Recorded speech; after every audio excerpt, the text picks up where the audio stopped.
안녕하세요. 숲속 책방입니다.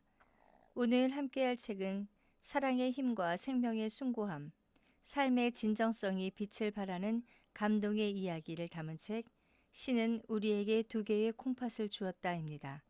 출판사 파란북, 지은이 류정호 님입니다. 인생의 모든 질문에 답하는 단 하나의 낱말, 그것은 사랑입니다. 이 책은 만선 신부전증으로 투석을 이어오던 남편의 보호자로서 병상을 지키고 남편에게 신장을 기증하는 공여자로서 이식 수술을 자처하며 퇴원 후에는 예후의 관리자로서 일상을 회복해 나가는 과정을 솔직하고 생생하게 기록하고 있는 일종의 간병일기이며 치유의 에세이입니다.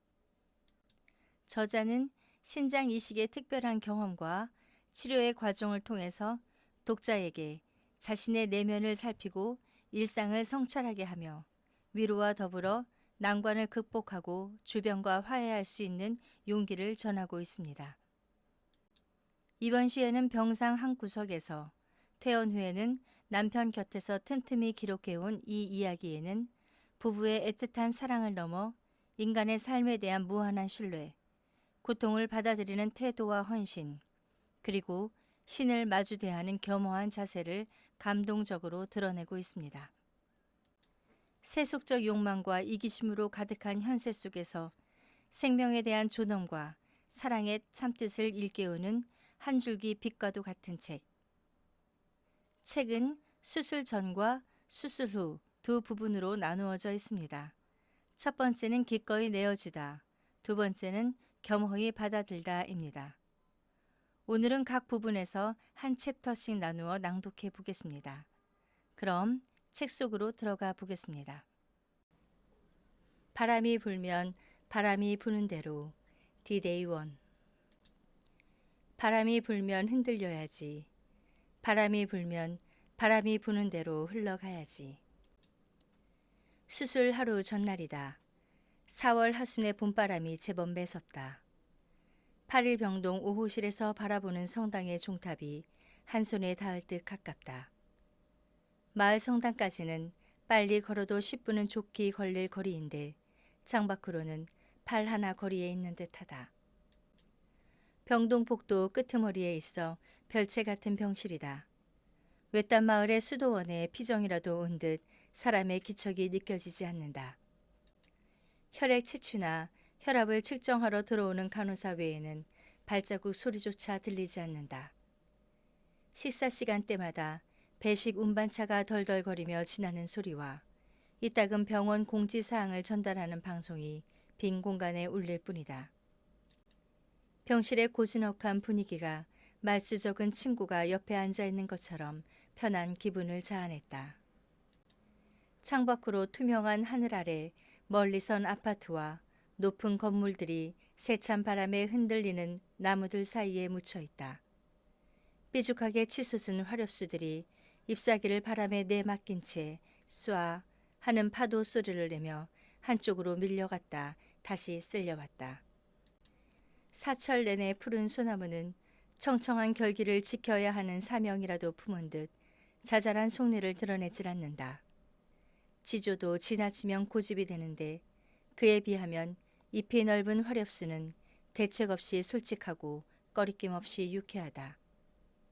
널따란 잎사귀가 하얀 속살을 이리저리 뒤집어가며 춤추고 있다. 실눈을 떠야 할 만큼 눈부신 햇살을 잎사귀도 눈을 비벼가며 환호했다. 자연의 교감은 이렇듯 언제나 솔직하다. 대지에 가까운 굵은 나무 기둥은 묵직한 깊이로 뿌리를 내리고 하늘로 오르는 잎새들은 높이 오를수록 햇살과 바람에 환호했다. 살아있는 것은 스스로 멈추지 않는다. 살아있는 것이 생명의 이름으로 연신 부대꼈다. 생명, 그것은 어떻게든 살아내라고 내린 신의 명령이지 않은가. 밤부터는 물을 마시면 안 됩니다. 그리고 내일 아침 7시 전에 속옷이나 양말을 모두 벗고 환희만 입으세요. 그리고 오늘은 관장을 할 겁니다. 내일 아침에 세수하고 양치는 가능해요.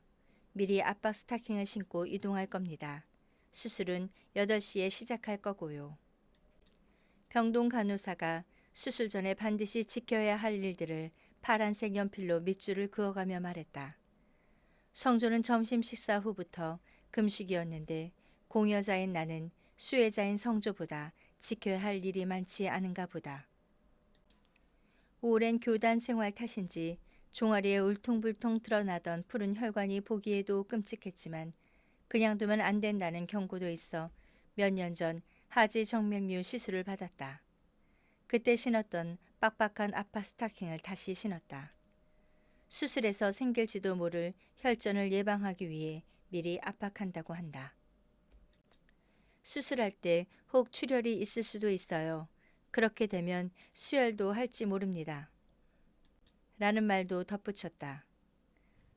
25살 때 편도선 수술, 그리고 8년 전 인공고막 수술을 한 것 말고 큰 수술은 없었다. 현대의 의술은 워낙 뛰어나고 믿을만해서 결코 일어나서는 안 될 일이 일어나지는 않을 것이다. 막연하지만 그런 확고한 믿음은 있어 전신마취 후유증이나 수혈 가능성도 두렵지는 않았다. 그동안 성조가 병치레 하면서 여러 증상을 한꺼풀씩 벗겨내던 과정을 봐서 그럴지도 모른다. 무엇보다 세상을 만든 신이 결코 내게 나쁜 일을 만들지 않을 테니까. 천성적으로 무딘 성격은 쓸데없는 염려를 저만치 밀어놓게 했다. 잘 되라고 하는 수술이니 믿는 만큼 이루어지지 않겠는가.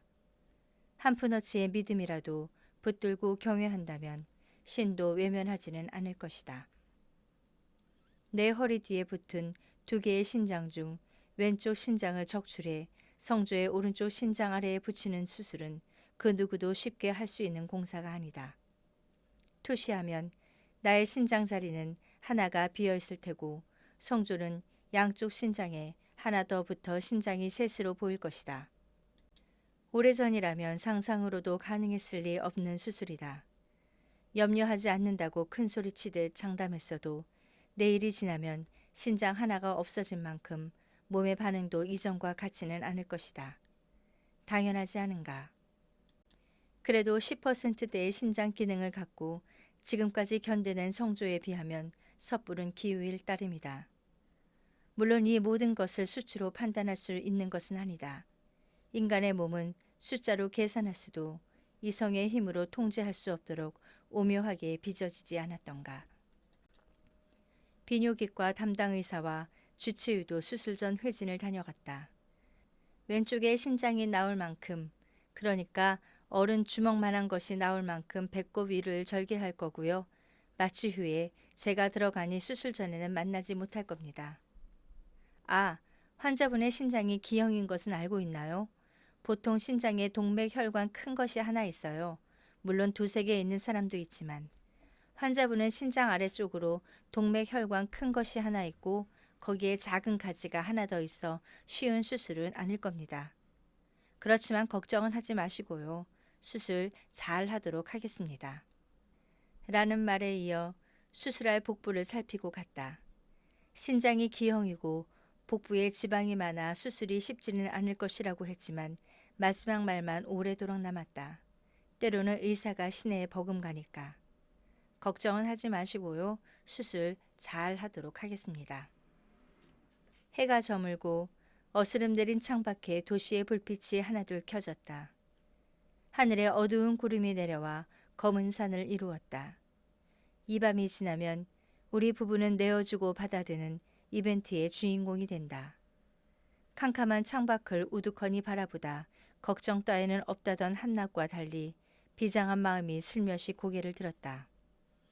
백이 병동에 있는 성주에게 전화를 했다. 여보, 용서를 청하고 싶은 사람이 있어요? 성주는 말하지는 않았지만 용서를 청해야 할 누군가가 있었다. 용서를 청하거나 용서해야 할 사람이 있으면 지금 우리 마음속으로 용서를 구합시다. 35년간 부부로 살아오면서 이런 말을 꺼내기는 처음이다. 주제 넘은 것은 아닌가 하면서 낮은 소리로 조심스레 꺼낸 말이었다. 신장 이식은 생애 가장 큰 수술이 될 것이다. 큰일을 앞두고는 목욕 재개하지 않는가. 부정을 타지 않도록 마음가짐이라도 정결히 하고 싶었다. 속옷을 벗고 오직 환의만 입고 수술실에 들어가야 하는 것처럼 가슴 언저리에 걸려있던 것들을 모두 훌훌 벗어놓고 가야 한다. 수술이 성공한다고 하더라도 우리는 차디찬 수술대에 육신을 누이고 몇 시간 동안의 죽음을 경험해야 하는 사람이다. 다시 눈 뜨지 못하더라도 후회가 되지 않도록 마음을 비워내는 것, 그것은 용서하고 용서받는 일이다. 털어놓고 말하지는 못했지만 성주와 나에게는 용서를 청할 사람도 있고 용서해야 할 사람도 있다. 용서의 대상은 먼 곳이나 오래된 기억 속에 있지도 않다. 가깝게 지내고 서로 잘 아는 관계에서 발생했던 일들이다. 함께 도모했던 일에서 서로의 생각이 달라지기 시작할 때가 있었다. 각자의 주장이 앞섰기 때문에 생긴 충돌이었고 충돌은 갈등을 빚었다. 그러다 갈등을 풀어야 할 기회를 놓친 채 관계는 일그러지고 말았다. 그저 종이 한 장 뒤집듯 돌아보니 나의 과실이 컸네. 내가 부족하다 보니 그랬네. 늦었지만 미안하구나. 말 한마디면 봄 햇살에 얼음 녹듯 풀어졌을 일이었다. 그러나 결코 내 잘못은 없으며 네가 나를 이해하지 못했기 때문이었다고 끝까지 자신을 옹호했기 때문에 가볍게 뒤집을 수 있는 종이 한 장이 물에 젖은 솜잎을처럼 무거웠던 것이다. 용서도 훈련이 되어야 한다. 용서할 일이나 용서받을 일을 만들지는 않는 것이 최선이겠지만 세상살이가 어디 그렇던가. 큰 수술을 앞둔 지금 내 속에 들어간 많은 것 중에서 용서는 가장 큰 걸림돌이다. 오늘 밤이 저물기 전에 떠오르는 몇몇 얼굴에게 무언의 용서를 청해야겠다. 부디 용서하시길. 고통을 받아들이는 방식. 병원 가는 길. 병원 가는 여름 길목에 밀려드는 매미떼의 함성. 마음, 마음, 마음. 이 나음에서 마음이 먼저라. 몸, 몸, 몸. 저 나무에서 몸이 먼저라. 몸, 마음, 마음, 몸. 몸이 먼저고 마음이 먼저다. 여름 한철이 매미에게는 일생이다. 매미떼가 생을 다해 부르짖는 맴맴 이 두 글자가 모음 모음 마음 마음으로 들렸다. 선과 악, 흑과 백, 부와 빈, 남과 여, 죄와 벌. 이분법에 익숙한 인간의 사고가 매미떼의 노래마저 나눠 듣고 있다. 몸과 마음은 무엇이 먼저이고 무엇이 더 중요하다고 할 수 없다. 몸을 알고 몸의 주인이 되는 길이 마음을 알고 마음의 주인이 되는 길이고 마음을 제대로 알아야 몸을 챙길 수 있다. 비병원은 우리 동네에 생길 때부터 자주 찾던 이웃집처럼 친근한 기관이었다. 병원을 기관이라고 하는 것은 진료를 위해 비병원을 간 것이 아니라 본관 2층에 모 은행 출정소가 있어 은행 일로 자주 들렀던 까닭이다. 어느 해인가 비병원 앞으로 높은 주상복합 빌딩들이 들어섰다. 옆 부지에는 다른 건물이 높이 치솟고 있었다. 성조의 급여일이라 입금 확인과 공과금을 처리하러 가던 길을 공사장 모래바람이 회오리를 일으켜 뿌옇게 가로막았다. 옷깃을 바싹 여미게 만드는 추운 날이었다.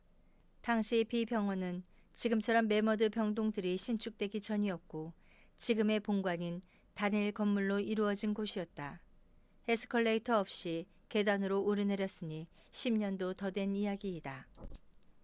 은행 출장소 창고 앞에서 순서를 기다리는데 옆자리에 한 여인이 와 앉았다. 느닷없이 흑흑 흐느끼기 시작했다.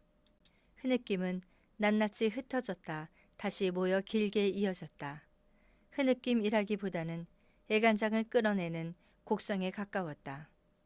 우두커니 앉았다가 여인의 낮은 곡성에 가슴이 툭 떨어지며 무겁게 내려앉았다. 고개를 슬며시 돌리니 유순한 인상의 여인이 한 손으로 가슴을 부여잡고 다른 한 손으로 입을 틀어막은 채 녹아내리듯 슬피 울었다. 순서가 되어 공과금을 수납하고 통장 정리를 마쳤지만 그냥 돌아갈 수가 없었다. 여인의 옆자리에 되돌아가 앉았다. 틀어막고 우는 여인의 손가락 사이로 눈물이 줄기되어 흘렀다. 주섬주섬 손수건을 찾아 건네고는 그녀의 어깨에 가만히 손을 갖다 얹었다. 여인의 곁에 선 청년은 어쩔 줄 몰라 황망한 표정이었다. 청년의 눈빛은 망연히 흔들렸다. 여인의 동생이라고 했다. 시간이 조금 흐르자 여인의 들썩이던 어깨와 흐느끼던 곡성이 잦아들었다. 고마워요. 꺼지는 소리로 짧게 말하곤 다시 비통한 울음을 이어갔다. 동생이라는 청년에게 왜 그러냐고 눈짓으로 물었다. 매형이 투석 중에 돌아가셨다고 했다. 청년이 쳐다보는 눈길을 따라가니 은행 출장소 옆쪽으로 하얗게 칠한 유리문이 보였다. 유리문 위에 그곳이 인공신실임을 밝히는 표식이 붙어 있었다. 그제야 인공신실이란 특별한 장소가 병원에 있고 투석이라는 마치 돌팔매질로 와닿기도 하는 거친 어감의 치료가 있다는 것을 알았다. 그 전까지만 해도 투석을 담석, 결석처럼 병명으로 알아들었으니까. 청년의 눈길을 따라간 인공신실의 문은 무거워 보였다. 결코 열리지 않을 것 같이 보이는 저 문이 열리면 여인의 남편이 하얀 천에 덮인 채 나올 것이다. 인공신실의 흰색 문과 투석의 거친 어감은 첫인상의 기억부터 지금까지 내내 무겁고 암울했다. 그때는 후에 우리 부부가 드나들게 될 곳이라고는 추호도 생각하지 못했다. 여인은 투석 중 심정지로 인해 돌아오지 못할 길을 건너버린 남편을 그리워하며 10여 년의 시간을 보냈겠지. 딱 그만큼만의 시간이 흘러서 우리 부부가 그 병원 인공신실을 낯설고 무거워 보였던 문을 열고 거친 돌팔매질 같은 투석을 받게 될 것이라고 어찌 상상이라도 해볼 수 있었을까. 아파본 사람은 아픈 사람에게 말을 함부로 건네지 않는다. 아니, 그렇게 할 수가 없을 것이다. 힘내, 너보다 더 아픈 사람도 있어. 더 안 좋은 상황을 떠올려 위로받고 용기를 가지라는 말은 결코 위로가 아니다. 아픈 사람에게 고통은 당면한 현실이지 상대적으로 받아들일 수 있는 판타지가 아니다. 그러니 끔찍하게 아파본 사람만이 고통의 심각성과 그것이 남긴 흉터를 알아보는 눈을 갖는 법이다. 고통은 선물이다 라는 말 또한 궤변에 지나지 않으며 그저 책에 나온 몇 줄의 글을 빌려서 그럴듯하게 포장한 말이거니 했다. 그러나 끔찍한 고통과 치열하게 대결해본 사람은 궤변만이 아님을 알게 된다.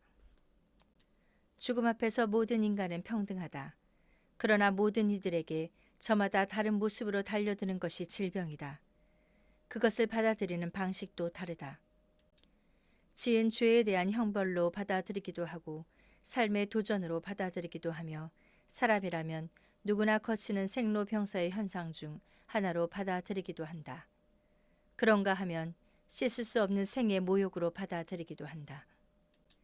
성조에게 삶은 한 단계씩 높여가던 장대 높이뛰기였다. 그런데 당뇨병이 장대 높이뛰기 선수의 장대를 꺾어버렸다. 30년 전이었으니 단순히 생로병사 중에 하나로 받아들이기에는 너무 젊은 나이였다. 30대 중반 세상에 자신의 발자국을 선명하게 찍어가며 도약을 위해 달려가던 길이 진흙탕이 되어버린 것이었다.